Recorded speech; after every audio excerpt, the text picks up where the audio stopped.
2007 nang magbitiw siya sa pagiging oyster. Pero sa listahan na hawak ng Commission on Audit noong Agosto 2008, kasali ang pangalan niya sa mahigit 100 tao na binayaran sa ilalim ng programang Oyster kahit 1 taon at 4 na buwan na siyang hindi bahagi nito. Ikinagulat ni Lourdes ang pagkakasali ng kanyang pangalan. Noong August 2008, munisipyo na ako kasi doon na ako pumapasok. 2007, huling sahod namin sa Oyster. So, noong 2008, wala ka na? Wala na ako nakuha. Samantalang si Vilma kahit kailan ay hindi naging bahagi ng Oyster. Hindi.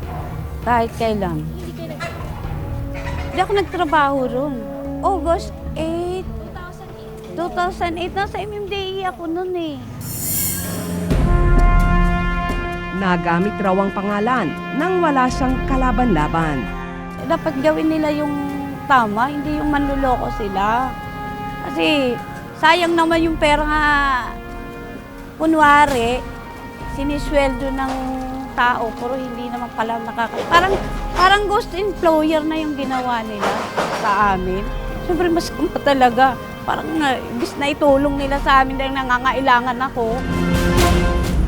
Hindi pa rin nananahimik ang mga multo. Mga multong proyekto, multong empleyado at iba pang multong pinaggamitan ng ating pondo. Ngayong gabi, alamin natin ang iba pang questionableng paggamit ng pondong bayan. Ako po si Malu Mangahas at ito ang Investigative Documentaries.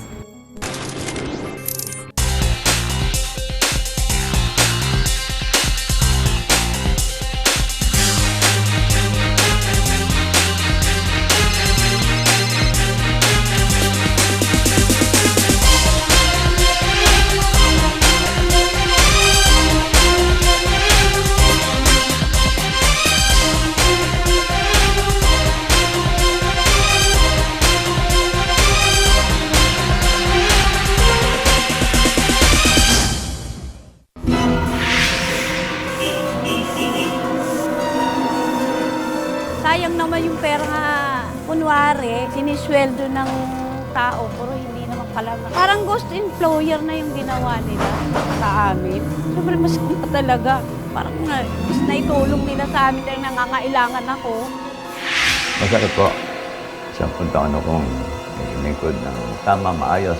Tapos ba tapos natin kay problema pa ako. Kautang pa ako, hindi ko alam. Sana wag nilang gamitin. Kasi pangalan ko yun eh. Kumbaga, reputasyon ko yun. Ayoko nang gano'n. Di baling gamitin yung pangalan ko. Talagang nasa serbisyo pa ako. Yun ang gusto ko. Eh, pangit yung ginagawa nila. Hindi maganda, di ba? Natuklasan ko na hindi pala ako pwedeng mag-reloan dahil mayroon daw akong loan na 78,000. Tapos nag-accumulate ng interest ng 91,000.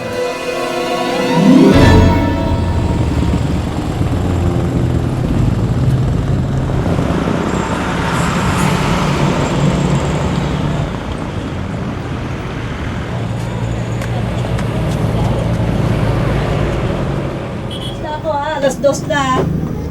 Lakad na ako. Nagbibihis na ako, alis na ako. Naka-duty pa ako ngayon, magwawalis ako ngayon, ma'am.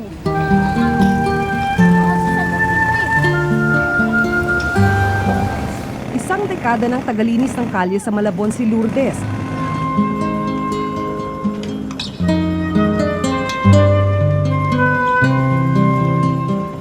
₱3,000 kada buwan ang sahod niya. Ang hanap buhay natin mga mahihirap, wala. Kung hindi tayo kikilos, wala. Sa dami natin ng apo, yung nanay ko pa parelasado ba? Kaya talagang kayod tayo.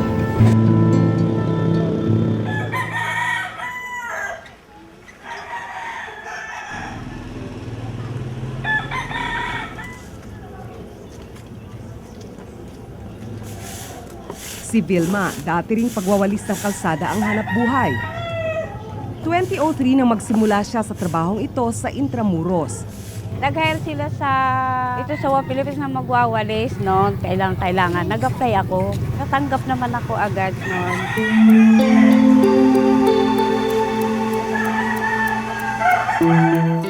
2006 naman nang magtrabaho siya sa MMDA. Matatapos na ang Wow Philippines ngayon. Nag-apply uli ako sa tama-tama. Nangangailangan sa MMDA na magwawalis. Tumagal siya ng 2 taon sa MMDA. Matatapos kami sa MMDA, nag-re-apply din ako. Hindi na ako natanggap sa MMDA dahil overage. Nag-training siya sa TESDA ng reflexology at naging mas magaan ang buhay niya sa pagmamasahe. Sa whole body, sinisingil ko 350. Isang oras mahigit yun.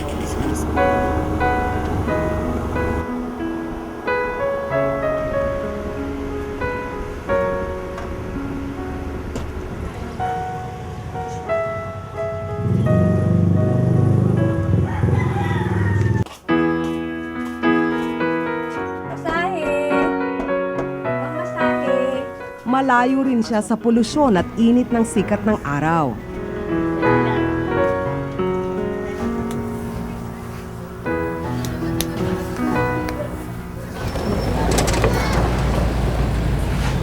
Dahil kalsada ang opisina ni Lourdes, mas madali siyang kapitan ng sakit. Iwas alikabok, iwas usok, sabak na kami sa init, tsaka sa ulan. Minsan may time na may sakit, papasok pa rin ako ng may sakit kasi kailangan Kailangan kami maghanap buhay kasi kulang, tapos kami sa pinansyal. 2002 nang magsimula bilang tagawalis ng kalsada sa Malabon si Lourdes.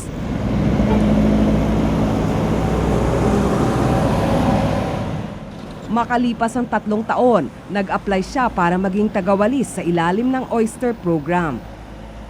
Isang proyekto ito sa ilalim ng Administrasyong Arroyo na inilunsad noong 2005. Ang ibig sabihin ng Oyster, out-of-school youth serving towards economic recovery. Layunin daw nitong mabigyan ng trabaho ang mga kabataang di nag-aaral. Si Lourdes, malinaw na hindi naman out-of-school youth, pero natanggap sa Oyster. Punta kami ng District 7, nag-apply kami, nagpasa kami ng biodata. Kinabukasan, pinapasok na kami. Ang area ko sa Santa Mesa, area din ako ng Malacanang, yung kay Ma'am President. Malaking simpatya ko dun sa bata dahil unang-una out of school youth. You've designed this program para makatulong dun sa mga mahihirap na wala na nga sila sa eskwela. Gagamitin mo pa yung mga pangalan nila. Tapos, hindi mo pa mabibigyan yung serbisyo na sabi mo, bibigyan mo ng serbisyo. Mas malaki ang sweldo at mas magaan din daw ang trabaho sa Oyster. Bali, ang sahod namin, 300 plus. Baga akong maalis. Maalis ako sa amin, alas 4. Kasi ang time namin kasi alas 8 hanggang alas 2 ang time namin. Pagtunto ng alas 2, ka-sideline kami. Sa pinaka-sideline namin, naglilinis kami ng bahay. Bahay doon sa mga kaibigan namin. Para dagdag income. 2007 nang magbitiw siya sa pagiging Oyster. Pero sa listahan na hawak ng Commission on Audit noong Agosto 2008, kasali ang pangalan niya sa mahigit 100 tao na binayaran sa ilalim ng programang Oyster kahit 1 taon at 4 na buwan na siyang hindi bahagi nito. Ikinagulat ni Lourdes ang pagkakasali ng kanyang pangalan. Noong August 2008, munisipyo na ako, kasi doon ako pumapasok. 2007, huling sahod namin sa Oyster. So, noong 2008, wala ka na? Wala na ako nakuha. Samantalang si Vilma, kahit kailan ay hindi naging bahagi ng Oyster. Hindi. Kahit kailan. Hindi kayo nag- Hindi ako nagtrabaho ron. August 8, 2008. 2008. Nasa MMDA ako nun eh. Nagamit raw ang pangalan nang wala siyang kalaban-laban. Dapat gawin nila yung tama, hindi yung manluloko sila. Kasi sayang naman yung pera nga, kunwari, sinisweldo ng tao, pero hindi naman pala Parang ghost employer na yung ginawa nila sa amin. Siyempre, masama talaga. Parang imbis na itulong nila sa amin dahil nangangailangan ako.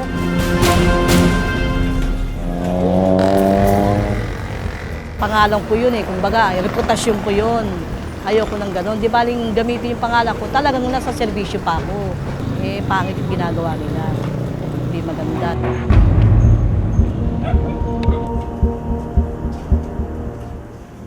Hindi na raw bago ang ganitong kalakaran sa gobyerno.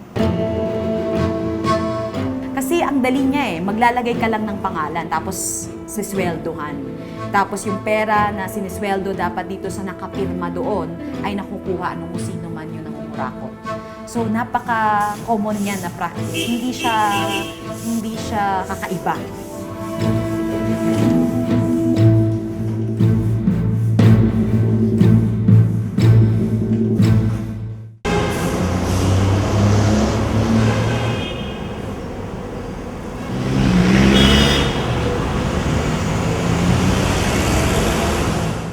Halos 5 milyong Pilipino ang walang trabaho noong 2004. Habang halos 5 milyon naman ang kabataan na di pumapasok sa eskwela. Bilang tugon daw, inilunsad ng Administrasyong Arroyo ang Oyster Program o ang Out-of-School Youth Serving Towards Economic Recovery noong 2004. Yung PNP ay sinama nila upang makapagbigay ng trabaho sa mga walang trabaho o kulang sa trabaho. Pangalawa, bilang pagsugpo na rin sa krimen o pag-iwas sa krimen dahil ang paniniwala noon ng dating administrasyon ay mababawasan ng krimen kung mabibigyan ng trabaho yung mga taong walang trabaho. 5 taong ipinatupad ang Oyster Program. Pero nang matapos ito noong 2010, lumabas sa pag-aaral ng Commission on Audit na questionable ang pagkakagastos sa pondo ng Oyster na umabot sa 1.28 billion pesos. Galing ang pondo ng Oyster sa bayad ng mga nagpaparehistro ng sasakyan sa Land Transportation Office. Tinatawag itong Motor Vehicle Users Charge o MVUC.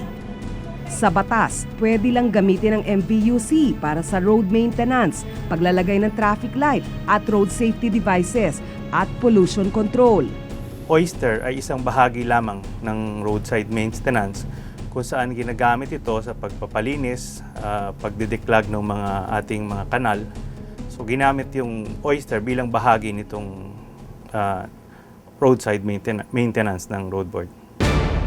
Ang Department of Public Works and Highways o DPWH at Department of Transportation and Communication o DOTC ang dalawang ahensya na nagpapatupad ng proyekto sa MVUC. Pero ang Oyster Program hinawakan ng Philippine National Police. Puna ng COA, hindi naman trabaho ng PNP ang pag-aayos at paglilinis ng mga kalsada. Base doon sa MOA na ginawa ng DPWH at PNP, ang PNP ang binigyan ng kapangyarihan na mamili ng mga workers na makakasali dito sa Oyster. May ibang ahensya raw ng gobyerno na mas karapat-dapat na tumutok sa programa. Pero kung ganun yung rasyonale ng programa, maaring sigurong hindi PNP yung nag-implement nito, maaring DSWD, na mayroon din ganung mas malapit na mandate ng out-of-school youth kasi ito ay nangangalaga doon sa mga marginalized sectors ng lipunan. Ibinigay sa PNP ang Oyster Program sa bisa ng isang Memorandum of Agreement o MOA sa pagitan ng PNP at DPWH-NCR. Ang Road Board at DPWH-NCR ang nagbigay ng pondo sa programa. Yung pagbibigay ng pondo sa PNP ay isang policy o naging direktiba nung nakaraang administrasyon. Ang PNP naman ang namahala sa mga nagtatrabaho sa ilalim ng Oyster. Based on documents, sumuporta po ang Philippine National Police para sa unang-una, recruitment, screening, paghahanap ng mga pwedeng mabiyayaan ng tulong base sa programang ito. Pero ayon sa COA, sobra-sobra ang mga kinuhang trabahador ng PNP. Kung tutuusin, ito rin ay sakop na ng MMDA at mga LGU. Sa tingin naman namin ay hindi ito excessive because 6,000 na empleyado sa buong Metro Manila ay hindi naman siguro masasabing excessive. Ayon sa COA, hindi rin maayos na na-monitor ang program. Ang Barangay 692, Zone 75 sa Malate, Manila, naging bahagi ng Oyster Program mula noong 2005. Sa isang dokumentong isinimwite sa COA, lumalabas na may 112 oyster workers mula sa kanilang barangay noong August 2008. Pero ayon kay Kapitan Jaime, wala nang miyembro ng oyster sa kanilang lugar mula noong 2008. Ipinakita namin sa kanya ang listahan. Wala po akong kilala rito sa August 1, August 30, 2008 na kahit na isang tao rito. Pati ang pirma sa dokumento, hindi rin daw kanya. Hindi ko po signature to.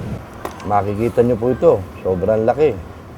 Tapos yung ganun-ganun niya. Ako po, may letter C lagi ako. Maaring kaso yun ng forgery. Yung ginawa ninyong very simple na verification, yan din naman yung ginagawa namin. No?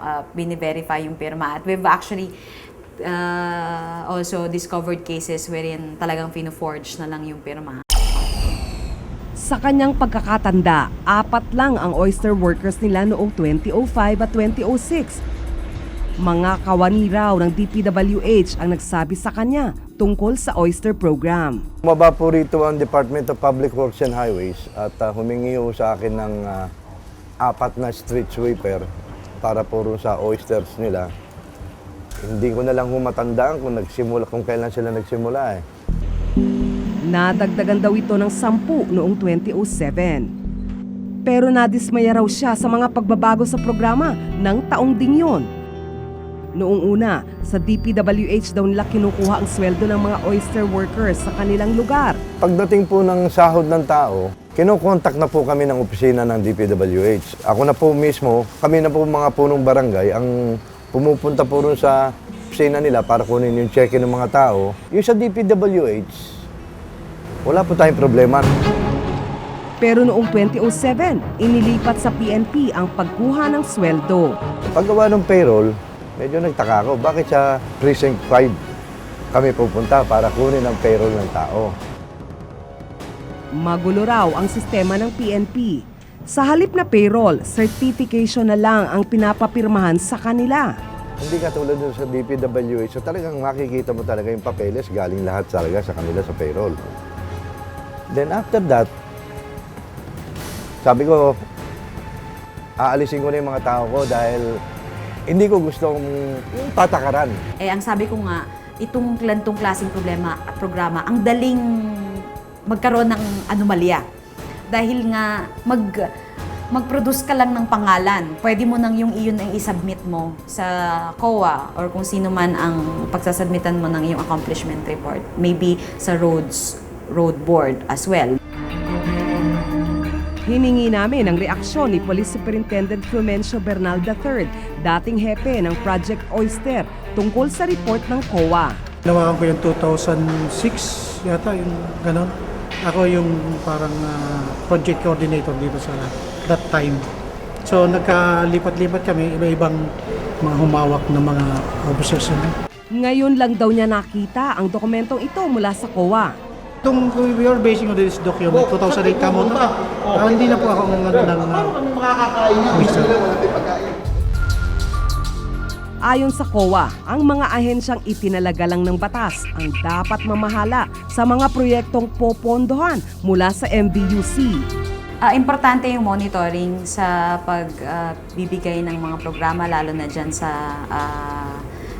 employment livelihood programs, no? Dahil dito maraming mga kaso ng ghost employees. Madali kasing gumawa ng listahan lang bigla-bigla. So it's important that you have an effective monitoring system.